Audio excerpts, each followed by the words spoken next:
Inaasang papalo sa 600 million pesos na halaga ng ayuda, serbisyo at programa ang ihahatid ng pamahalaan sa Zamboanga City. Ito'y sa ilalim ng ilulunsad na Bagong Pilipinas Serbisyo Fair. Para sa iba pang detalye, may ulat si Mela Lesmoras. Live, Mela! Dayan, patuloy nga ang paghahatid ng pamahalaan ng iba't ibang serbisyo, ayuda at programa dito sa Zamboanga Peninsula. Kung kanina si Pangulong Ferdinand R. Marcos Jr. ang namahagi ng tulong, bukas si House Speaker Martin Romualdez naman ang mangunguna sa paglulunsad ng Bagong Pilipinas Serbisyo Fair. Ayon kay House Deputy Secretary General Ponyong Gabonada na siyang nangangasiwa sa BPSF National Secretariat, papalo sa 400 programs and services ang ihahatid ng pamahalaan sa 2 araw na caravan ng Bagong Pilipinas Serbisyo Fair dito sa Zamboanga City. Sa kabuuan, inaasahan ngang papalo sa 600,000 halaga piso o 600,000 halagang piso ng ayuda, serbisyo at programa ang mapakikinabangan ng higit 100,000 benepisyaryo sa buong Zamboanga Peninsula.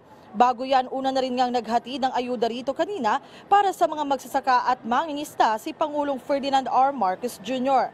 Sabi ni Gabonada, ito ay pre-event na rin ang mangyayaring caravan bukas.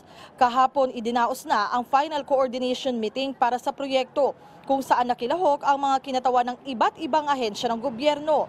Isa sa mga pangunahing tampok sa BPSF ay ang iba't ibang serbisyo at ayuda para sa mga magsasaka at may hatid din dito nga seeds and other farm supplies distribution at paggawad sa ilang LGU ng mga agricultural machinery. Bukod dyan, ukol naman sa health services, meron din dito bukas na HIV screening, blood typing, cervical cancer screening, HPV vaccination at marami pang ibang serbisyong medikal. Para naman sa mga naghahanap ng livelihood programs, may tupad payout din dito sa pagtitipon bukas. At syempre may iba pang serbisyo para sa mga manggagawang Pilipino sa loob at labas ng bansa. Bago pa man ang araw ng Bagong Pilipinas Serbisyo Fair, nandito na ang Pangulo para mamahagi ng presidential assistance to farmers, fisher folks, and families affected by El Nino. At hindi lang po ito para sa Zamboanga City, kundi sa kabuuan ng Zamboanga Peninsula. Bukas naman, isa ito sa pinakamalaki na Bagong Pilipinas Serbisyo Fair na pangungunahan naman ni Speaker Martin Romualdez.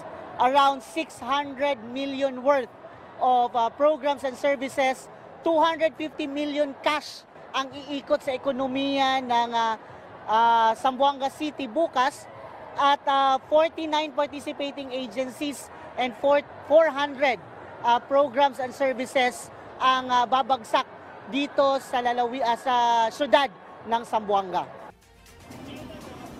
Dayan, just to highlight, ang mangyayari nga dito sa Bagong Pilipinas Serbisyo Fair, parang serbisyo all you can ang ating mga kababayan kasi halos sa lahat ng mga ahensya ng pamahalaan nandito. Let's say, kunyari, isang ating kababayan dito ay gustong kumuha sana ng passport.